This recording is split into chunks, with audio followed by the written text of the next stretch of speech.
First episode of Shoot the Shit podcast. It's me, Adrian Miles. Got my man Landu. Ryan Shot with me. And what's happening? Yeah. Thanks for having me on. Definitely a lot to cover. Yeah. Like as we were just kind of touching on it, talking about the Cavs, and what was the point that you made? I said the defense was awful. You said like they said it's awful. They actually have to actually play defense. Yeah. I think I was talking about this with my man at work earlier, and to me it's an effort thing. Like there's just no effort on that team right now because there's no way that a team like that could not play D. Like, I mean, you could have a bunch of D leaguers, or look at the Sixers 2 or 3 years ago with the process guys, and they weren't talented enough to win, but they could at least try to play some defense. These dudes not even trying, man. Like, I think go ahead. No, but that's like the thing. Like, even when they try, like the personnel that they got, they don't have guys who like, average. No. Definitely don't have any elite defenders. I mean, unless you want to count Braun, but yeah, he'd be the closest thing, and even he ain't.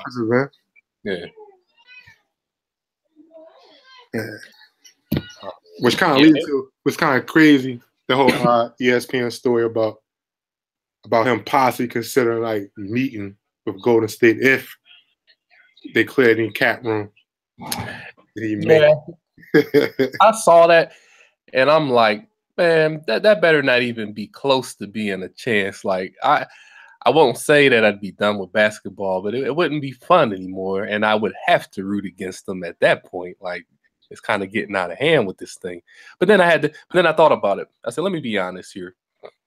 I've been on my old man thing, how the league was back when we were saying it. And what if this type of free agency, what if this type of league thing was back out, and say Pippen, Barkley, and Ewing decided to get together? I mean, Barkley and Pippen did it with Olajuwon, and they tried to do their little super team thing. So I was like, I can't really blame guys for trying to take the leverage and do what's best for them. It just makes it less compelling and less entertaining from like a league standpoint, because then it's not even like a have or the have-nots. It's just the one have, and everybody else ain't got a shot. But that's the thing. Like people complain about like it's not entertaining. But if you look at the league, last year when KD joined Golden State, like people still watch when LeBron and D Wade and Chris Bosh joined up. You know what I mean? The league was still entertaining. Like the style of play and like the talent that's in the league right now is compared to back in the 90s when we were really into it. Mm-hmm. It's so much deeper, and the style of play is so much different. Very different. People still going to watch. It's still entertaining. There's enough personality. There's enough. The gameplay is exciting enough that people are still going to watch. I think that's the key word, entertainment. It's like it's not so much about being like a basketball purist. And it's like when you start looking at all these leagues and everything, like you say, entertainment is the number one thing. So controversies sell. Even when these guys become villains, when they switch teams, it sells. And either, whether you like or hate these guys, you still watching. Like, regardless of what you thought about Westbrook, you still wanted to see what he could do, or Harden or whomever. So I think you hit something with that entertainment factor. So I don't really get into it as much. I'm like, I can't be mad at the guys for joining whatever team, but I definitely take enjoyment in rooting, against some of these super teams. Like when Miami first started, I was definitely rooting against them like the first couple years. Same thing with the Warriors. I don't really care as much now, but that first year or two, I definitely was. If Brian would have joined them next year, I definitely couldn't root for him. I would like to see somebody step up to the challenge, maybe Houston or something, but I don't know.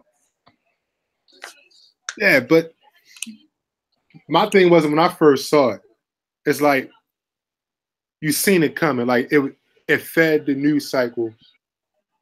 What's to come. Because me being on my sabbatical, I was able to stay home and see the plethora of ESPN programming throughout the day, just to see. And then like showing up like each program that came on during the day. they had to get that in. Like they either led the show or, you know, like I was watching the Jump, you know, watching Sport Nation, and then was Around the Horn and PTI, then eventually Sports Center. Every one of those shows, they led with that same topic. So it's like, that's, I guess, the benefit of being as big as like an ESPN, you know, being as big as Disney. It's like you can create the content. Like when it's a slow news day, you can create the content easily. Yeah. And it wasn't even like the story itself, like put it out there like it was like was anything of significance. It was everything was possibly coulda, shoulda, if this happened, that might happen. Right. But there was enough out there, enough sauce out there that people ran with it and fed into it. Yeah, no, you're right. I mean, and it buzzed for the whole day. I mean, he obviously gave the quote shutting it down, kind of, but you know, he never 100% confirms or denies anything anyway. So it's very possible that it'll happen. Because I started thinking like, well, I guess they would have Draymond be the pitch man for that. He seems to be the guy that has the rap with everybody. So it's like, hey, I mean, if it happens, it happens. Yeah, I mean, I don't know. Yeah. The other thing, then even listen, if he doesn't end up in Golden State, if he ends up leaving Cleveland, like, can you really blame him? I totally expect him to leave Cleveland. I mean, that was almost a foregone conclusion once they won the title. Like, he did what he promised to do. Now he can leave on good terms because he brought home the title. And because they let him kind of play GM, you know, he kind of loaded that team up for short term, and now they're saddled with a lot of bad contracts and a bad roster. I told you with that whole thing about everybody kind of joke about it, about him being like the de facto GM or the de facto coach.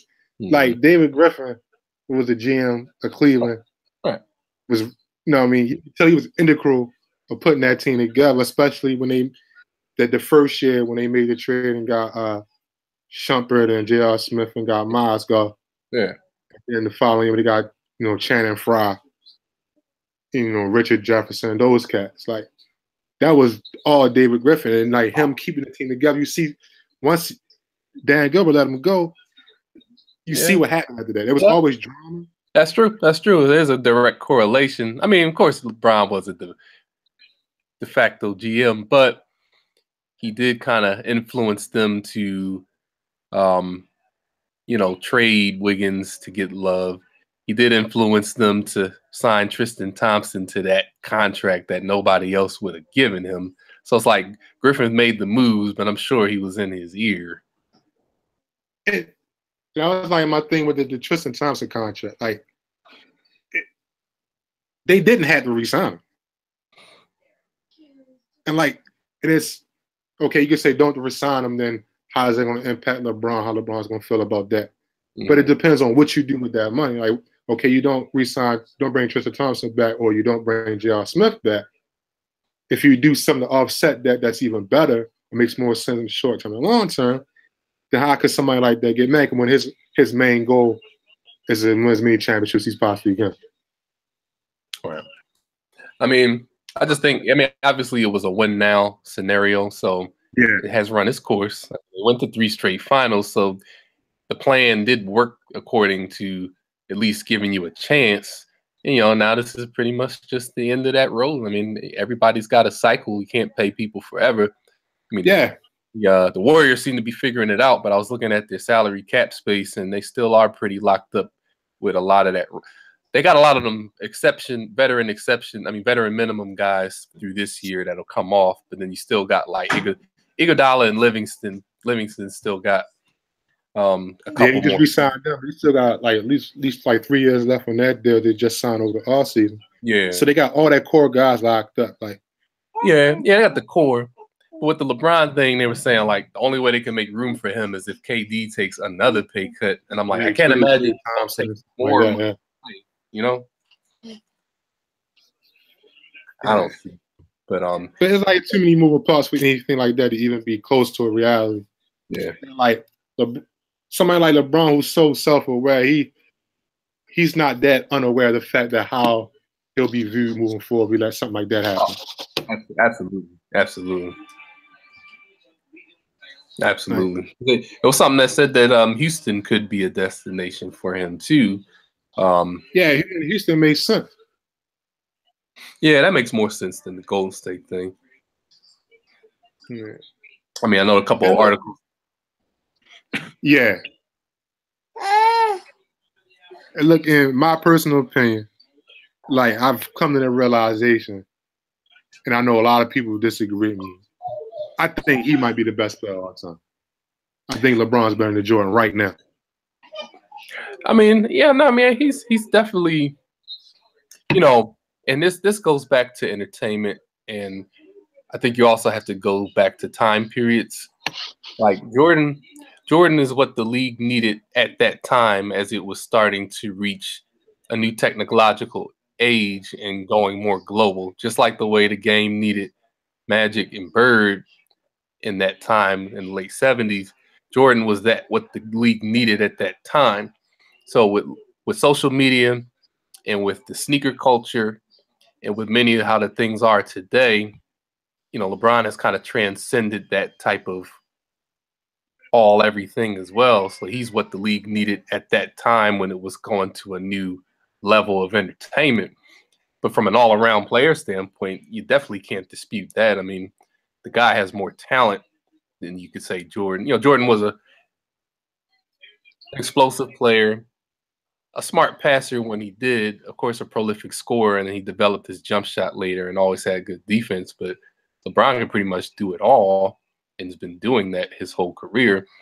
So then it gets into a thing of, you know, some people go straight off of titles, which you can't really do anymore. Yeah. But it's hard to compare people from different eras. But when he's all said and done, he's gonna have better numbers than pretty much everybody. He still has a chance to catch Kareem. So when it's all said and done, he probably will be the best. Right now, I still kind of have a collective.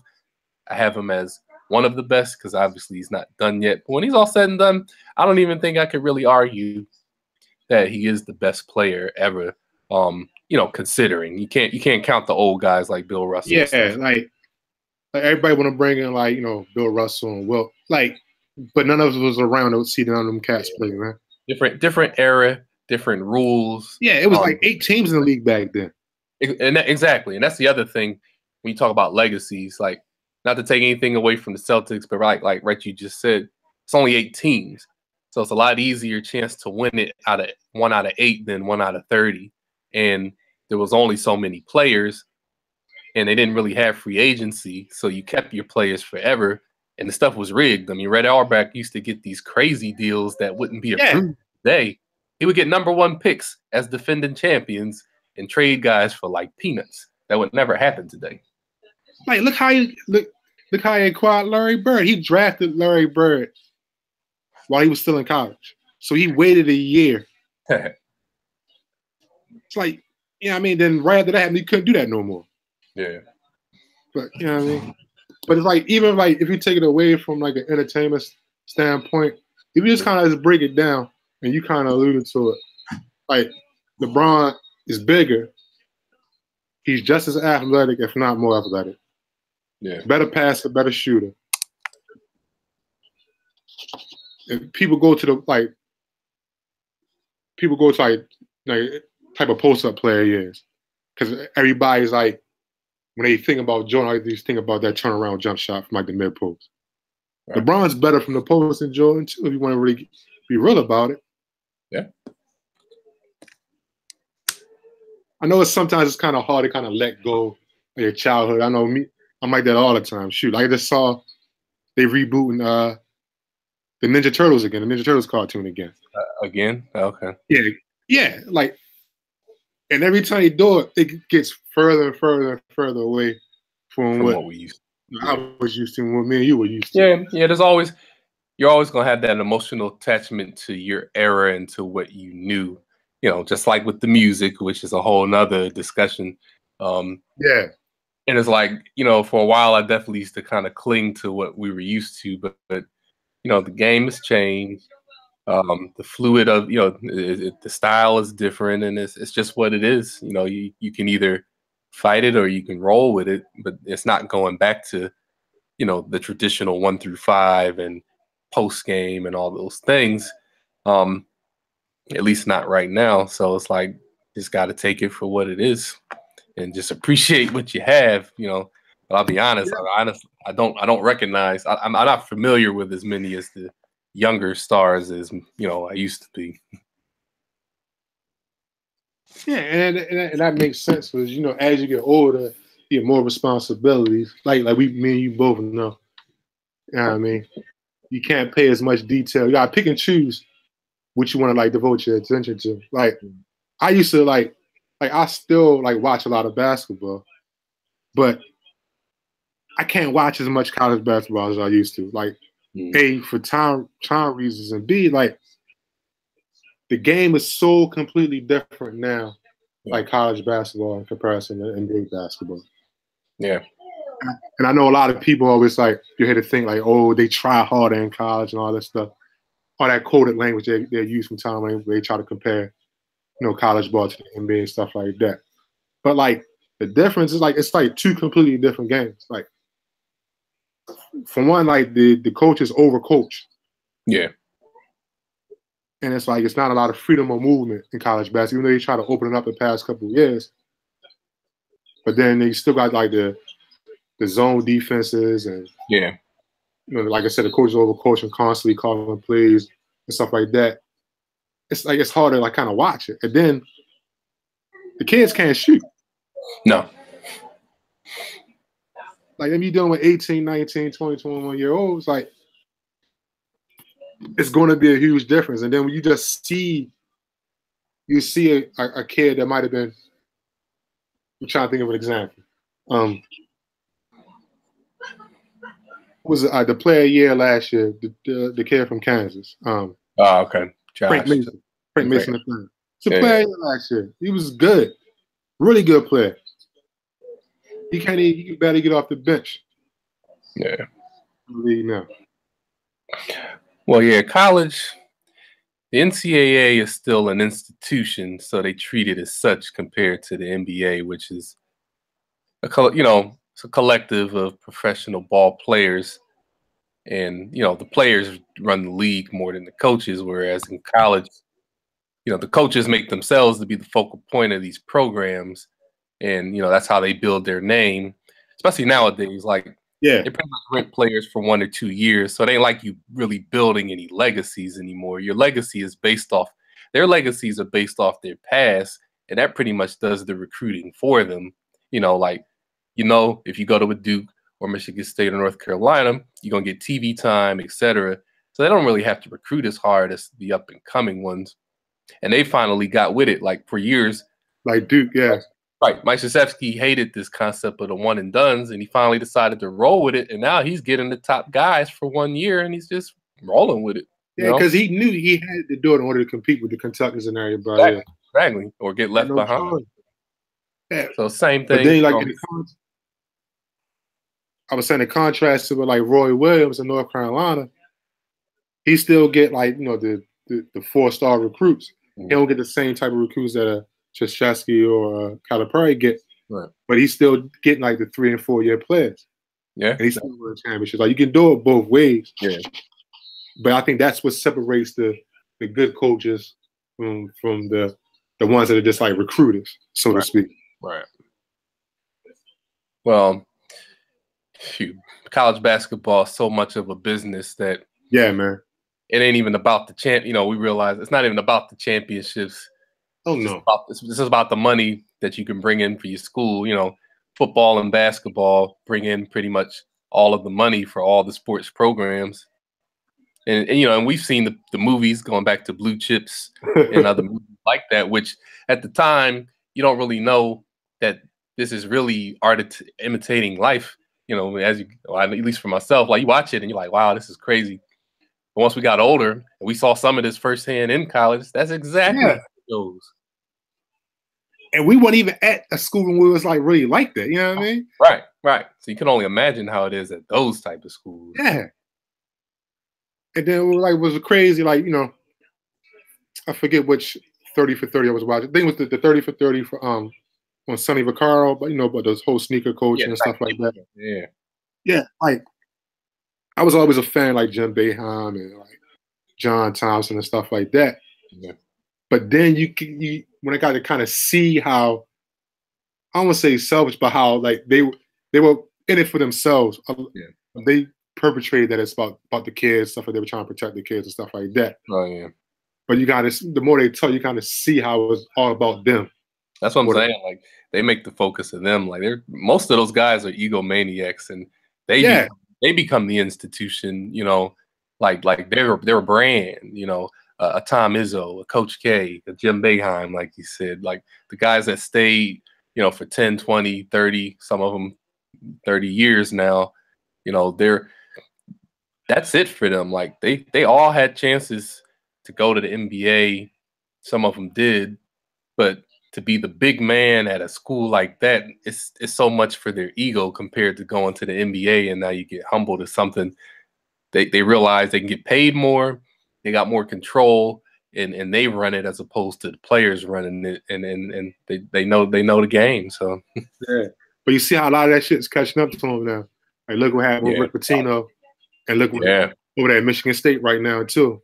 With Tom, yeah, it's all falling apart. Yeah, that ego only taking us so far, man. Yeah, that was the old way, you know. We could get by with stuff, and you can get your players out of a jam no matter what. You know, the academic cheating and, you know, all those type of things where the big programs pretty much would just sweep that under the rug because you're bringing in the money. Yeah, man. But yeah, so let's kind of get back when Chubby kind of went off a little tangent about that. Yeah, that could be something we could talk about for another day. So I guess probably the next thing you probably get into is a whole Blake Griffin getting traded to the Pistons. So like, what was your first thoughts when you I thought it was odd because of all teams, I'm looking at this like, well, does this mean that the Clippers are starting over? And then I'm like, all right, from Detroit's standpoint, you got Drummond. Like, what is your end game if you put these two pieces together? Like, what else are you doing with this? Or is it more so we got to fill the stands? If we get a big name player, sell some tickets. It didn't seem like a decent fit. And I don't really know what the heck's going over on the Clippers side. But the first thing I thought of was Doc Rivers and his son when he got traded. Because the one constant in all this turmoil with the Clippers has been Doc Rivers. So that was the first thing I thought of. I thought about, like, it was like, I thought two things popped in my head. Like, Jerry West, like, I had Jerry West written all over it, making that move to side. You know what? You know what I mean? Like, with, like, get to the first round of playoffs and probably getting swept by the Warriors or whatever have you. It's probably not enough right now. You probably got to see Bombers there and was like, if we're going to tear it down now, it's the time to make the move. Let's do it right now. Sell while it's still high. Yeah. But it's still like, we still got value, you know, with the Blake Griffin or so on and so forth. Yeah. I forgot Jerry West was there. Yeah.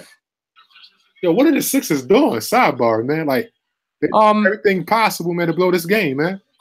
I thought you meant in general with them holding Fultz out, because I think Brian Colangelo's trying to get Brett Brown out of here. I think that's part of his plan. I think he wants what is up with that? Like, what is up with? Like, I just say, fans, that's not Colangelo's guy. Don't forget Brett Brown to leave, man. I don't think he wants Brett Brown. I think he wants to handpick his guy, and he's doing everything possible to sabotage it, because there's for no reason for Fultz not to be playing right now. Now, he'll probably come back after All-Star break, but if he doesn't, I mean, the guy's dunking, so his shoulder's fine. There's no reason to hold him out. It's not like you're tanking for a top pick at this point because you're already in the 8th seed and you probably finish somewhere between 6 and 8. So there's really no reason. To me, though, like, and like Brett Brown kind of talked about, like, they're not bringing him back until his shot is right.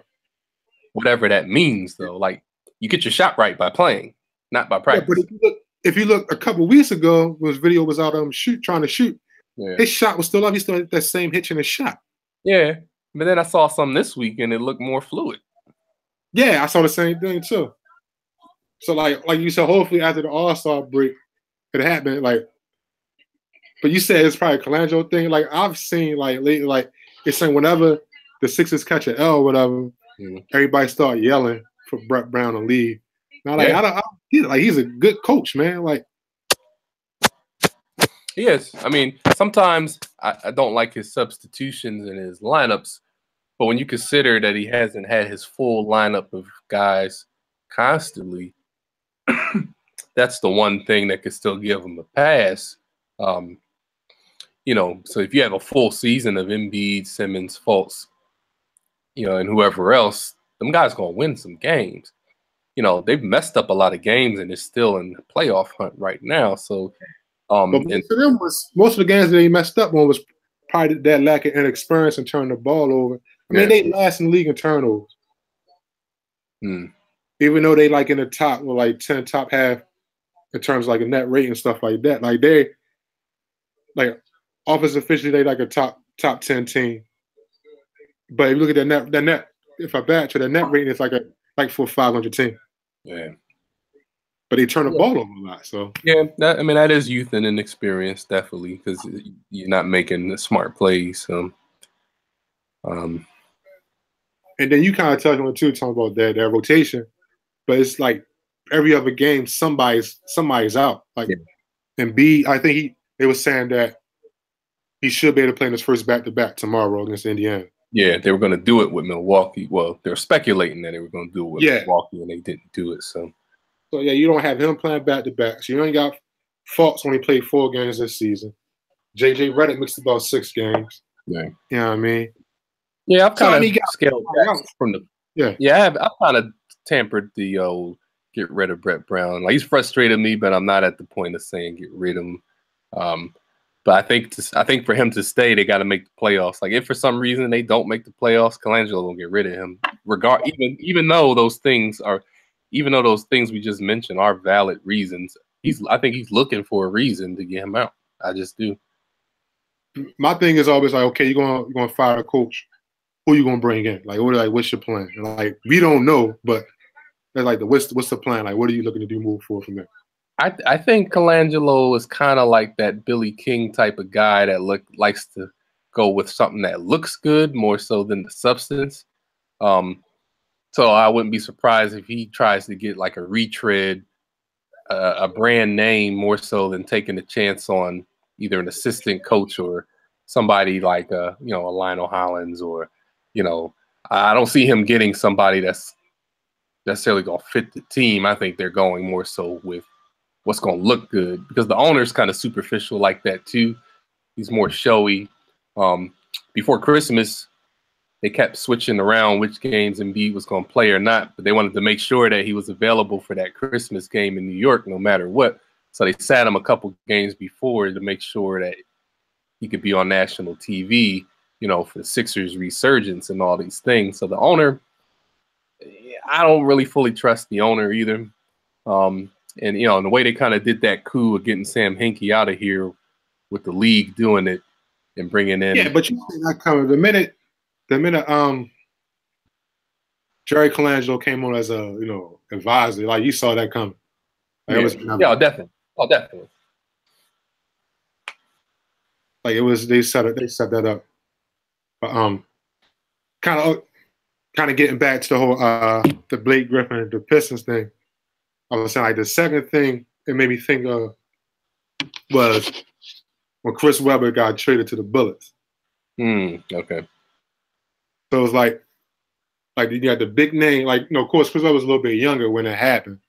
Yeah. But it was like, okay, like team trying to get over that hurdle, trying to get in the playoffs. Having been in the playoffs for a long time. Like that time the Bullets, they had Juwan Howard. So like they had the talent, Juwan Howard, they had Tom Guglielmo, blah blah blah. They had the talent, but they needed that big name to kind of put them over the top. Then with Chris Webber wanting to go out to Golden State, it was perfect timing. But when he got here, the best they could have did was getting swept by that 72-win Bulls team in '96. It never kind of fit. Like they were competitive. They was right there on the outside looking in, making the playoffs. But like their ceiling was capped. Yeah, and that's what the same thing I see with Detroit. Like they're going to compete for a playoff spot. They maybe make the playoffs, but I think until you see like whatever moves they're going to make out of that, like that ceiling's kind of capped with Blake and Andre Drummond. Yeah, no, I see your point there. Yeah, I didn't see them as somebody that could really contend with anybody yet. Anyway, not with that team. Um, but yeah, the time will tell, I guess. With that, And then what kind of made it like the other parallel I draw from it, like the Bullets, eventually they became the Wizards. They had that new downtown arena in DC that they were looking to yeah, open the up, a MCI. couple years after that. Got the Yeah, big names of put the bodies in the seats. And saying they yeah. Detroit, they moved to that new stadium downtown in Detroit. Oh yeah, that's right. That's right. Nobody was coming to the game. I mean, but like the rain was for the Red Wings anyway. It wasn't even for the Pistons. Right. But still, they got to put bodies in the seats. You bring a big name like Blake in. Yep. There you go. Jerseys just sell everything. Yeah. Yeah, that makes sense. Yeah, I definitely thought about filling seats, but because otherwise it seemed very incomplete. Like you would have to definitely do a few more other transactions for this thing to come together, and obviously that's not all going to be this season. So you would carry it into the off season. Yeah, because realistically, how far you get with like your top three players are Drummond, Blake, and Reggie Jackson. Right. Yeah. Nah, So, not go ahead. Not too much. No, not too much. And with that division they're in, they've been looking up at everybody else for a while.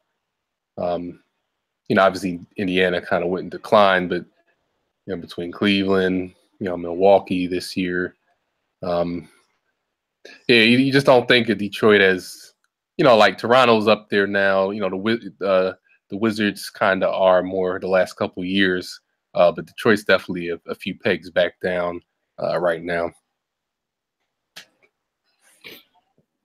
Yeah, and it's funny you brought up the Wizards. Like, did you hear or see what the whole comments Bradley Beal made? Oh, you mean about them yet to play their best ball? Yeah, like the ball's moving more. Everybody's happy. Like, yeah, I mean, they were talking last week about some of the guys don't like Wall, and he came out and said, "Well, nobody's ever told me." So that type of thing. I don't think they can get any further than they have. And the two of them are fine, but for one, Wall doesn't stay healthy. That's a problem. But the two of them together, I mean, it kind of showed in that playoff series last year with Boston. That first game they pretty much should have had, and then they didn't. And obviously they did force it to a game 7, but they don't have. There's still something missing with them. I mean, you have rebounding and that type of thing, and you got Kelly Oubre and Otto Porter, but I don't know. They just the dynamic of that team right now. I don't think they could do the whole Eastern Conference Finals thing with that type of team. Not to mention their shooting's too inconsistent to me. The biggest thing they haven't had, they rely too much on their top 5 players. And now, if you include Oubre, their top 6 players, they really don't have a bench. No, they don't. That's been the biggest thing, and that's what happened. That's what hurt them in the series against Boston. Yeah, like John Wall has ran out of gas. Like the first 3 quarters of game 7, probably the first half or whatever. Like they had it, but he ran out of gas. He had nothing left in him. Yeah, and part of that because too much they rely on him too much to do too much. So that's probably part of what Bradley Beal is probably alluding to. Okay. But also, I think they're just trolling, in my opinion. Okay. Because you think about when they had the game against Dallas, when they lost to Dallas, and JJ Barea said what he said about John, said even your teammates don't even like you. They kind of egging him on or whatever. Like John Wall call him a midget or a little person, whatever that's a politically correct term. Right. I'm a little person. But I think after that happened, I think they kind of trolled him there. Like you said, like John Wall said, nobody never said that to his face. It's almost since he's out, his teammates trying. Because Quartet sent out a tweet. It said, he said it's a good team win and put the team in quotation marks. Yeah. And John Wall kind of retweeted and kind of laughed it off or whatever. All right. So okay, I got you. I mean, that's well, whether they're trolling or not, as we've seen with other teams, your window only stays open but for so long. Yeah, man. Case in point, the Clippers. I keep we can recite this over and over. They missed their window in 2015. You beat the Spurs. It's the Rockets, man. First round, you got the Rockets up 3-1, and to not close that out, in my opinion, they matched up way better against the Warriors than the Rockets did, and they might have had a real chance to go that year. Yeah, that was like you said, that was there. Yeah, like if any of these could be Golden State, that was it right there, man. Yeah, it's all about matchups in the league. Like, if we all want to be honest here, in pretty much any year in the league, the top team, whoever wins is the best team, but it's often about the matchups. And not to go too far off topic, but back in the 90s, the Supersonics had the Houston Rockets number. Yeah. But they were able to avoid having to match up with them in a couple of years because somebody else either beat the Sonics for them, so they didn't have to face them in either of those title years. But they had their numbers in the regular season both them years. If they had matched up against them, it might have went different. So all I'm saying is your window's only but for so much, and then it's luck of the draw as far as the seeding and who you match up with to get, for your path to the finals in that year. Like, you might have been good at beating those teams that you played. Had you played somebody else, it might have gone different. So you just got to take it for what it is. Obviously, the Warriors earned it that first year, but they dodged the bullet by not having to play the Clippers. Yeah, and they also dodged a bullet in that Grizzlies series, man. Because was down two games to one against Memphis until like they just say, you know what, we're not guarding Tony Allen no more. Like, if we're gonna lose, it's gonna be because Tony Allen's gonna beat us. And it was serious as a wrap after that. Yeah, man. Like I said, this is matchups, like luck of the draw, man. Kind of luck of the draw, but that's why when people say like the regular season isn't important, that's when the regular season is important. Yeah, exactly. Certain teams you want to avoid not playing. Yeah. Well, look at it last year. The Cavs were like, "Go ahead, Boston, get that number 1 seed, so y'all could play the Wizards first round. We're gonna take the 2 seed." That's strategic, man. like we good. We know Toronto can't beat us, so we're happy to take Toronto in the second round. Yeah. So the Wiz, that clock's ticking, man. Yeah, it is. So it's like, you're gonna make your run, you got to do it now. You got to do it now, especially with Cleveland down. Like, if you're gonna try to come at Boston and Toronto, like, you got to do it now. Yeah, because Boston ain't going nowhere. Nah. Toronto, they look like they ain't going nowhere either. Even though, like, after last year, people thought it was a wrap for them. That window was closed, but they've completely changed. They're almost like a completely different team now. Like, they're deeper. Yeah, they play different. Like, the Rose are shooting threes now. Yeah. And then you get the Sixers a year or two, they're going to be up. Shit, you get Milwaukee a year or two. Yeah. They just got Jabari back tonight. I hope it works out for them this time, man. Yeah, man. But what you think about that whole thing with Jason Kidd? Do you think he was holding them back from playing to the best of their potential? Yeah, I think the biggest thing where everybody was talking about was the whole aggressive trap and defense that they played, and they end up getting burned, like giving up the corner threes and giving the shots at the rim, like the 2 shots outside of free throws. Putting people on the free throw line, the shots that you can't give up because they was overly aggressive. They try to use that length to try to trap and create turnovers, and people figured them out. That was all on him for the most part. But I think secondly, like, he wears out his welcome. It seems like, because his personality is the same thing in Brooklyn. Yeah. And how he manipulated his way to get over to Milwaukee in the first place. And then shit, even when he was a player, like, like, used to call him a coach killer and stuff like that early on in his career. Yeah. So it's probably his personality. But, like, Milwaukee's a young team too. Like, it's going to take time eventually. So whether he's going to be there to reap the benefits of them finally figure it out or not, it's going to take a couple of years.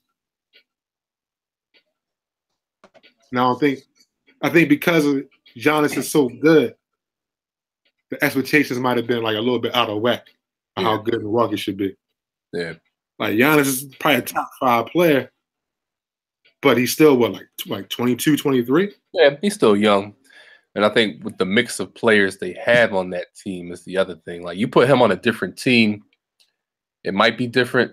But then you look at like an Anthony Davis, it's like the same type of thing. Like the expectations have been there for a while with him. Obviously, he got hurt a couple times, but I think for a lot of these guys, they're talented, but you gotta it's all about the right fit, with the right, what type of personnel do they have around you, outside of your own talent, who do they have you mixed up with? Like look at Curry. Like if you put Curry on a different team, he's still good, but it fits definitely better because of the team that he's on and the guys that they built, put around him. So it's like these stars are only as good as their situation to me, unless you're somebody that can really control a game at any time, like LeBron or something.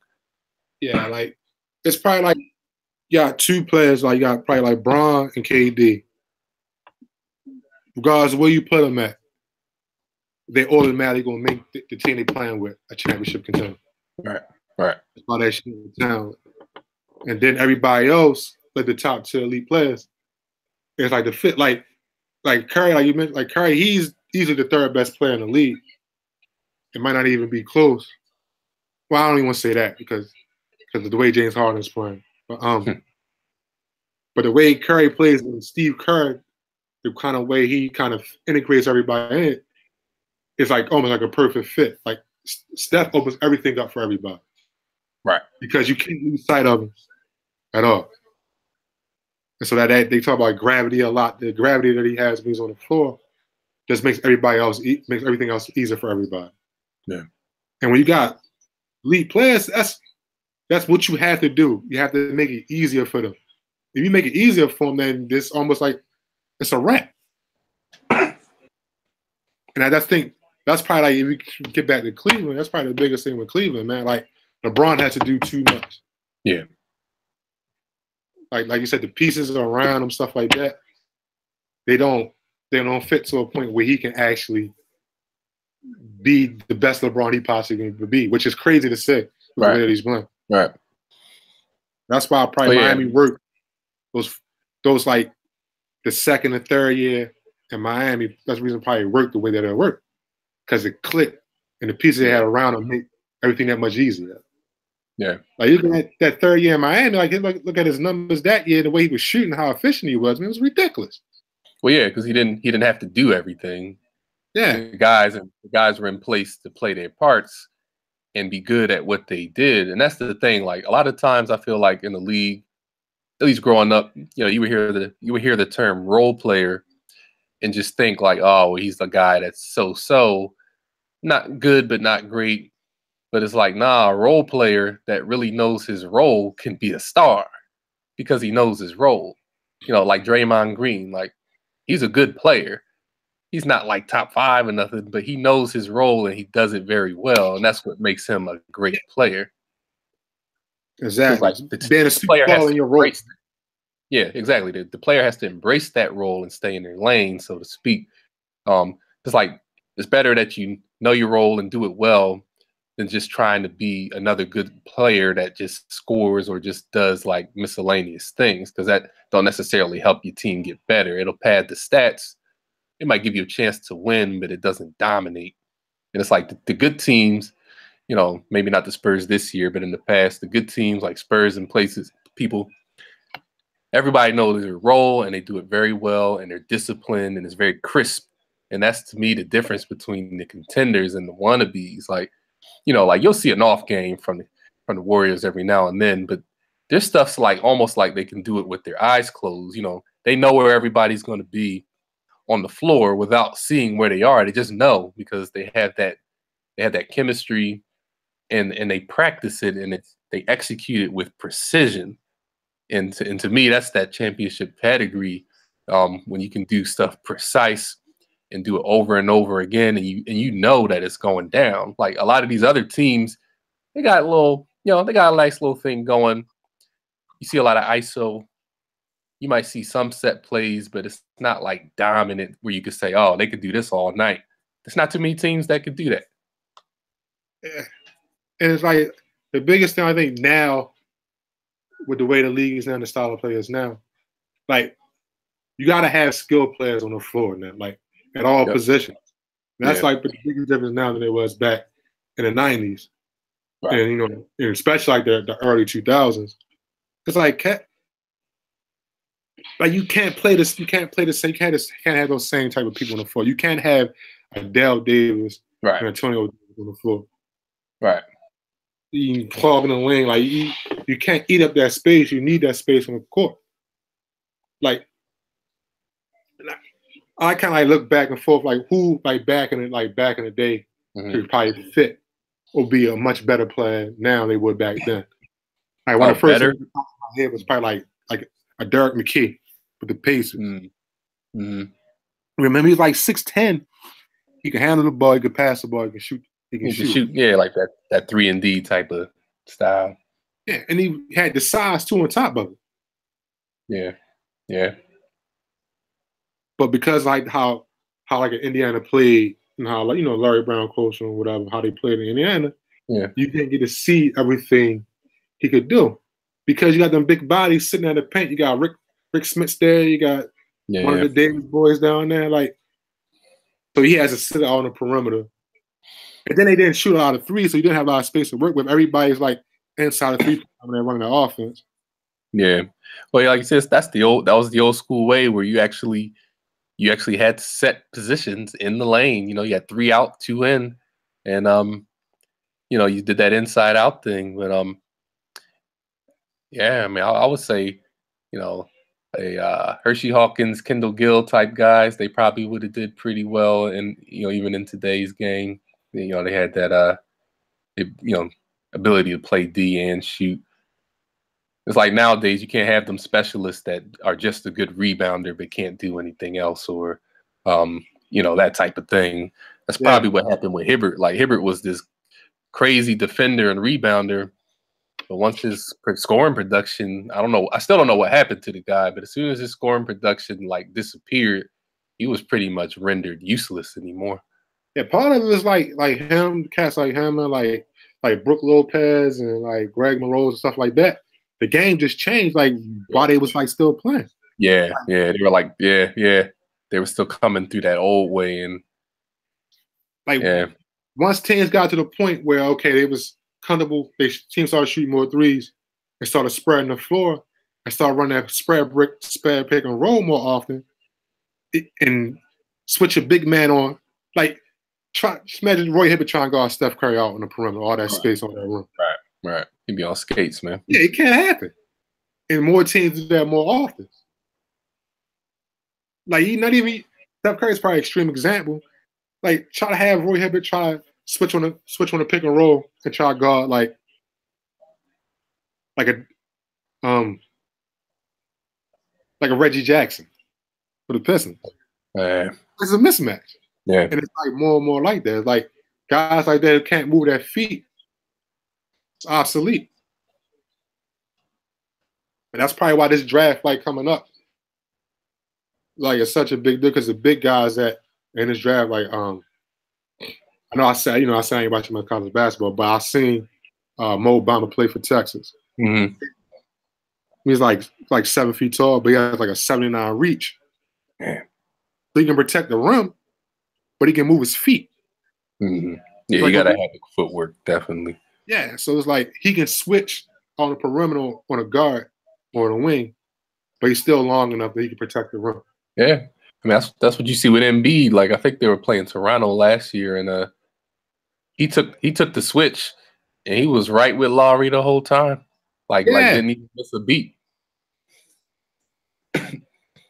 So then what do? I mean, do bigs I kind of feel like everyone's just abandoning being a big, but why can't the bigs maybe start training at an earlier age to develop the footwork and the agility so that way you're equipped before you get to the league? Like you already get to college. Like I get how the AAU thing goes, but if these guys start working more on this two-way player thing at a younger age, it should push up to, high school to college. And then when you get to the pros, it shouldn't be as much of a struggle because you still got a lot of the league where teams don't have all 5 complete players, where you might have 2 or 3. and then those other two are always vulnerable to the mismatches. I mean, it's still happening. That's because you're still kind of phasing some of those other guys up. Like back in the day when you practice, basketball practice, the bigs on one group, guards, the smalls on another group or whatever. Yeah. Can't do that no more. No. Everybody has to be trained the same way, has to be coached up the same way. Skill. And you kind of grow into your position after that, just naturally, based on your DNA. Yeah, and growth spurts and things, and how quick you adjust to your height. Yeah, because everybody's not going to be good enough to play in the league to begin with. Right. Yeah, so you don't want to, tie somebody's hand behind their back by saying, okay, you're the biggest person on the floor. You go in the paint and you stay there. That's all you do. That's probably part of the problem. Like with some of those cats got in the play, they was always the biggest person on the floor, and he immediately got stuck in the post. That's what happened to Jahlil Okafor. Yeah. Like if Jahlil Okafor was born,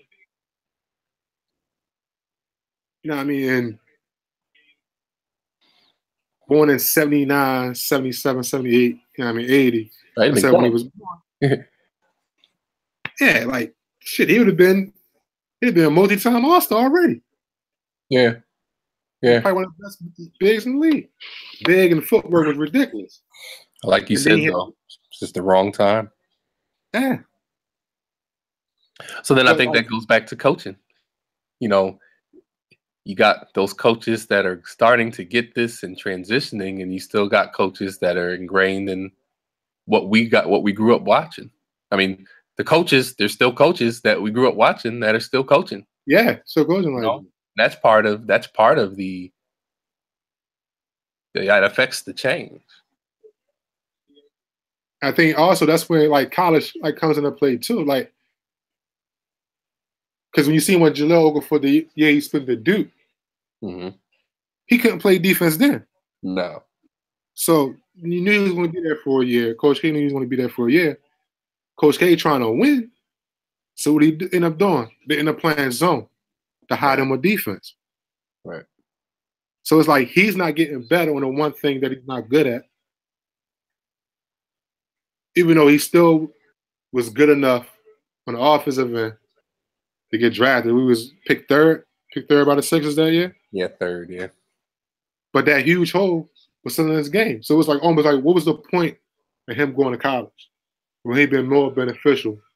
Well, because you had to do the 1 year. That's the 1 year rule, that's why. Yeah, and that's why I said as well. The kid that played for Duke now, Marvin Bagley, he's dominating. I think he had 3 or 4 30-10 games this year. And because he's that much better than the kids that he's going to get in college.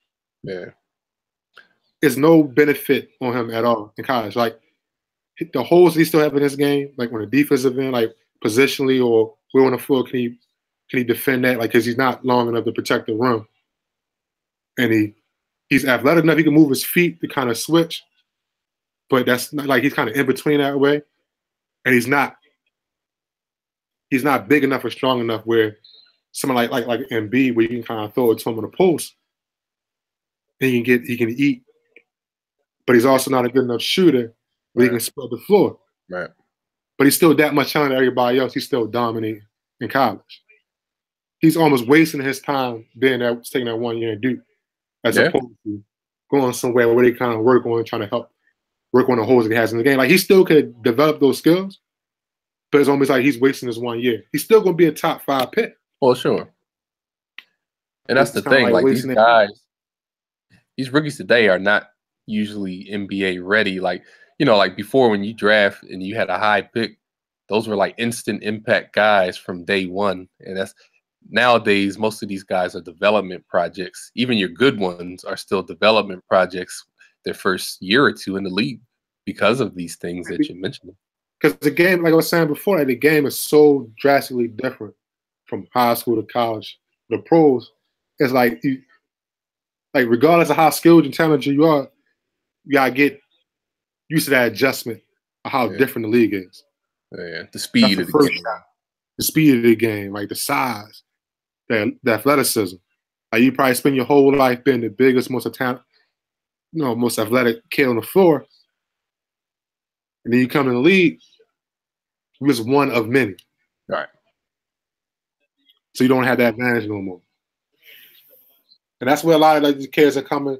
League as like point guards come in the league. They can't shoot because they didn't have to shoot. Right. They were so much better than everybody else, so much faster than everybody else.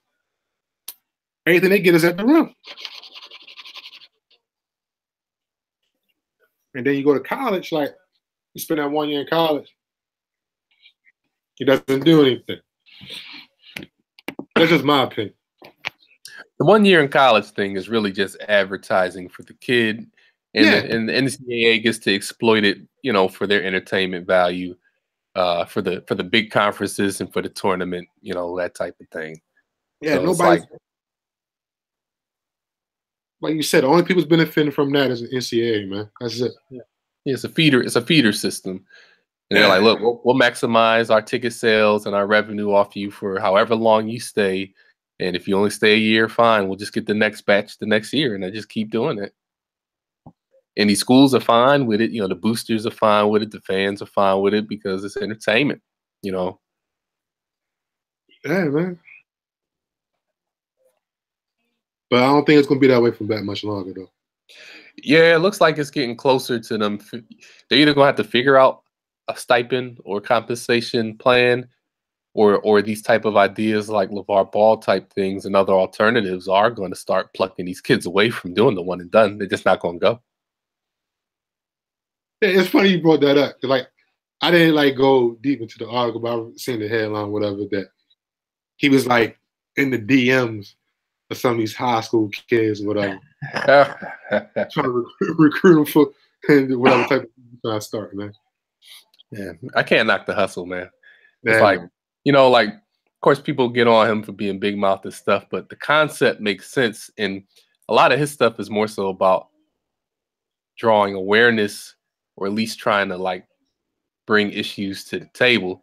So even if his league or his initiative never really gets going, it's at least creating the dialogue and showing people look, there's another model out there where we can cut out this middleman if the middleman don't want to get it together. Yeah, so it's only going to be a matter of time. I mean, even the way the D League set up now, and this is how you know everybody's in cahoots, because the NBA, if they wanted to, could say, look, we'll take high school guys. You can get your 1 year out the way in our D League. You're already getting groomed, and then you can get drafted from there. But there's that agreement to let the colleges get their 1 year for their money purposes. Otherwise, the NBA could have been more aggressive and said, you can get your 1 year requirement in our D League. Yeah, or set up your own overseas leagues to partner with you so they can get real experience, at least on some type of professional level. So when they come in, you got better product. The whole draft and stash, like I was telling you that one time we was at the bar, man. It's like I think the sneaker companies have a lot to do with it. Yeah, the sneaker companies, they run a lot of these grassroots teams because they all Under Armour has their own little league. Nike has an EYBL, has that league, just has that league, stuff like that. So you got kids, y'all got kids funneling that way. And then it's like you funnel from the high school level with grassroots teams into specific schools. Yeah. And then from got the merchandise deals too. So so that's it right there. That's part of the reason why that probably happens. And secondly, again, it's the money. They try, like you said, they try and change with the salaries in the G League with the 2-way contract, stuff like that. They still ain't making that much money in there. Nah. You in the G League, you making 5 figures compared to you can go to Europe or Middle East and you can at least make 6 figures. Obviously, the competition is a little different. So it's like these guys the trade-off is these guys stay in the G League for 5 figures for that chance to be one call away from getting called up. But you toil with small wages while you're there. You can remember what Josh Childress did. Guys figured out I can go overseas, make some coin, and then I'll come back. Yeah, so you at least make some real money. Because There's like the whole out of sight, out of mind thing, and people forget about you. Like usually you plan on NBA TV, a couple games here and there on like ESPN. Yeah. You end up like on YouTube or Twitch. I think they got a deal with Twitch now or whatever. Like, so it's like the exposure ain't there as opposed to going to a Duke or a Kentucky or Kansas or whatever. Yeah. And you on ESPN, twice a week. Right. Or you're on Fox Sports twice a week, whatever the case may be. And then like you probably still get a couple dollars in your pocket being in school. You still get free sneakers. Yeah. You know what I mean? But until you start putting more money in the G League, man, that's gonna be the first thing. Like the G League or whatever league's gonna be out there, but the Ball Vols League or whoever, they start putting the money out there. Yeah, it's gonna be the same thing. Yeah, but they're wasting that time. Yeah, you're right. If they put the money in, people will try it. But it's got to be worthwhile. Like this kid Trey Young, man, it's like to be talking about it. Have you seen him play yet? I've seen his name and that other kid. Looking. I mean, I know this is gonna sound silly, but when I do the eye test and looking at him, I'm wondering, like, is he really NBA ready, or is he one of these great college players that we've seen every year, and when they get to the league, it don't mean anything? Like, great college players in these systems often don't translate into league ready. I haven't seen him play though, so I can't say nothing, but I keep seeing the name and I'm wondering, like, is he really about this hype, or is it just a good college player? Like, kid's the truth. Like, it's not like a system or anything like that. It's him. Okay. Like the kid's legit. Okay. Kid can shoot, handle the ball, can pass, weave a hand. Like, he's a real deal. Like, the only biggest thing is he's a little small. Yeah. Just the biggest thing is like, and like you said, like whoever gets him, who's gonna be in the backcourt with him? Yeah, you'd have to put him with a big guard. Yeah, like a Ben Simmons. Like you got to compliment him with a big guard. You can't. And this is the other part that goes back to what you were saying earlier, like about how people kind of get stuck in those traditional positions. Because from the basketball we saw, and even somewhat today, because he's a small guard, they would automatically put him at the point, even if he's better as a scoring guard. It happened with Drew Holiday. Like, he was more a shooter than that, but Doug Collins decided to make him the point because he's smaller, but he wasn't really a point guard. That's the thing. Drew Holiday he's not small though. He's like big. Well, let me put it this way. He was better suited to me to be the off guard than to be the ball handler when he came in. Yeah, be the primary ball handler, yeah. Because when he was in UCLA, he wasn't doing it that way. That's why he had a lot of turnovers the first couple years, because he wasn't really used to being just a ball handler, distributor type of guy. I thought he was like the primary ball handler at UCLA though. Because he had a lot of turnovers his first couple years here. Yeah, I got the impression. Most guys in first year in the league, they're gonna turn the ball a lot. But getting back to your point, if you see what he's doing in New Orleans, okay, he's been playing a lot of off the ball. Yeah, because he got Rondo. Yeah, that's what I think is better for him. But I'm gonna look up this Trey Young kid. Before the Big 12 tournament, definitely during the Big 12 tournament. But I'm gonna check him out. Like I've seen him a couple times, and a couple times like I'm mad. Like I just missed him when we had like a couple of 40-point games. Okay. Like kids legit. Like they compare him a little bit to Steph. Okay. And when you kind of look at him like side by side, like Steph's last year, Davidson, and what the kids doing in Oklahoma is like similarities. Okay. But Steph is a little bit bigger than, like, it's kind of weird to say, but he looks like he's definitely a little bit bigger than. Okay. But again, the kid's only 18, 19 years old, so. Is he a freshman or sophomore? Freshman. That's what I thought. Okay. Mm-hmm. And all we were just talking about Golden State, like how like no lead was safe with them. Yeah. Sacramento was just up 20-7 last time I looked. Now it's tied up at 29. Check. When you're good at what you do, you don't have to panic. You just know that your system's going to work. So yeah. I really don't know what to say with that team anymore. It's just like you're pretty much just like resigned to the fact like it's their title to lose by default. You know, like they're projected. It's theirs to lose. You know, until somebody bumps them off. You know, in a 7-game series, I just don't know when this is going to end. They might not. And as long as they can sign the players and they still stay healthy, they're going to have a run for quite some time. So, and if they add more people like Brian or anybody else, you know, what do you do to that? What do you do with that? But I think Houston, like you want to take some type of approach, you take the approach that Houston might be taking, for like the extreme example was like, look, we're gonna play fast, we're gonna shoot a lot of threes. Yeah. Hopefully the math works out.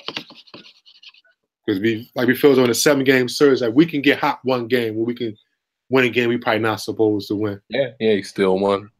But that Mike D'Antoni method works when you have the right personnel. You know, when you have the right personnel. This is probably the most Mike D'Antoni team I've ever seen, and all the Mike D'Antoni teams I've ever seen. I mean, didn't they have like 140 a couple last week? Then they have like 140 points. Yeah, or something crazy. Like indeed, like, and I got to catch like the end of the game where James Harden had that 60-point triple-double. Yeah, he was perfectly created to play for Mike D'Antoni, man. Yeah. Like it's like the perfect match between coach and a player, man. Mike D'Antoni, Paul Westhead, you know, that running gun, man. But listen, I think Paul Westhead was kind of more of a gimmick, though, man. Well, it wasn't like 10 seconds or less or something like that. But it was like I don't know, it was crazy, man. Because I remember, of course, when he was at Loyola Marymount with Hank Gaddis and Bo Kimball. Yeah. Then when he got to Denver, like it was more of a just run as fast as you can, shoot as much as you can and see what happens. But it's like D'Antoni is I think it's a little bit more, it's an actual system. Yeah, no, it might got some elements from like Paul Westhead and Doug Moe and like Don Nelson. But like right there, look at Paul Westhead and those teams, man. Like more like a video game, man. Like how we used to play double dribble. Yeah. I mean, we'll see what happened though, man. Yeah, still a lot of ball to be played, and like we were kind of saying earlier, it's all about the matchup. So depends on who plays who. See how these things go. All right, so let's kind of tie things up before we get out of here. I just want to throw one like quick scenario at you. Like each time we do the podcast, I'll probably kind of close it out with kind of like a pick 'em type scenario. Okay. And so I figure since it's the Friday before the Super Bowl, it's probably apropos, so to speak. So you had an option to pick any coach, any sport, win a game, and your life depended on it. Who would you pick? Man.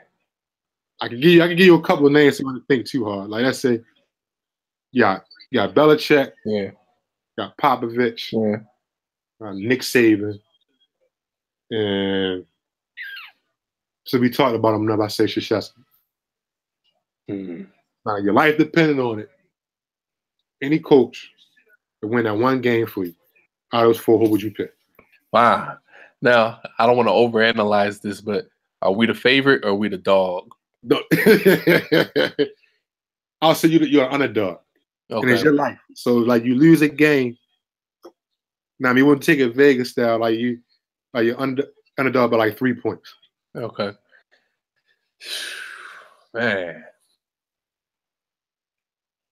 No pressure. Well, if I gotta go with if it's on the line, in that type of circumstance, I'm gonna go with Nick Saban. I'm gonna go with Nick Saban for that circumstance because he gets his guys ready, especially with that whole motivation thing.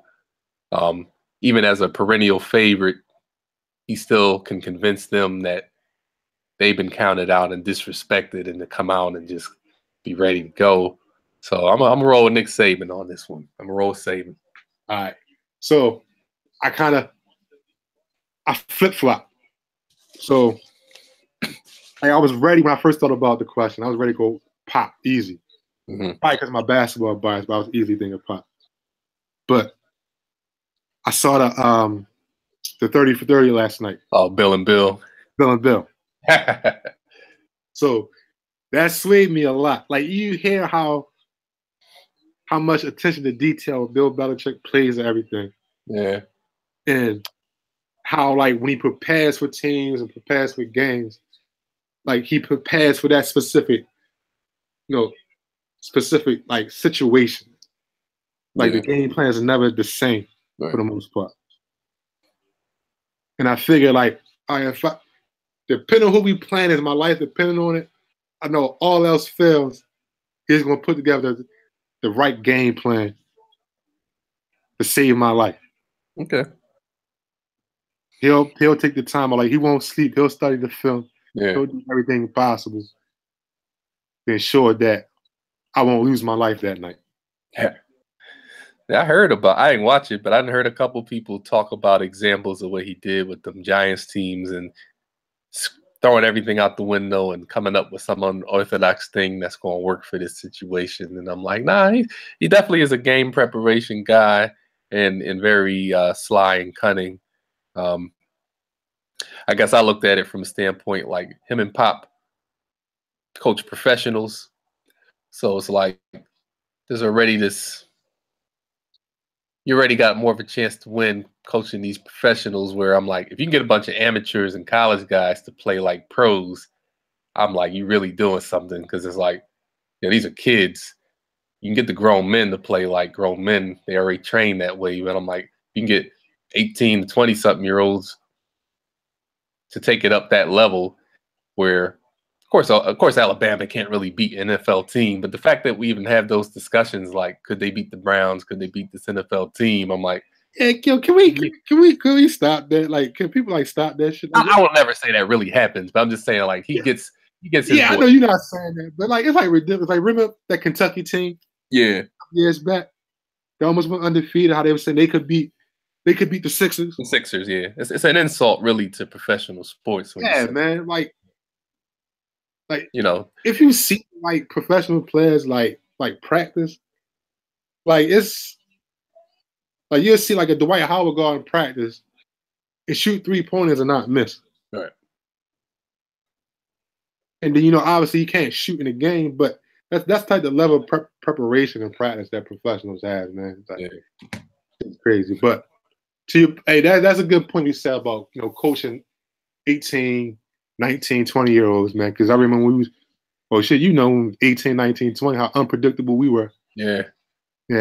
How we would not be trusted on anything. I wouldn't trust my 18-year-old self if my life depended on it. I definitely would trust my 18-year-old self for anything, man.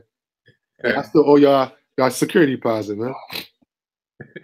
Yeah, I've let it go at this point. It hurt for a while, Hey, that was funny when y'all told me that shit, like security deposit. Like, what's that? I never got mine, man. Man, I was used to getting that sucker every year, and then I didn't get that thing. I'm like, it wasn't even that big a hole, but oh well, Listen, I had no clue that my body could go through the wall like that, man. But that's what college is for, to learn. So yeah, you learn something that day.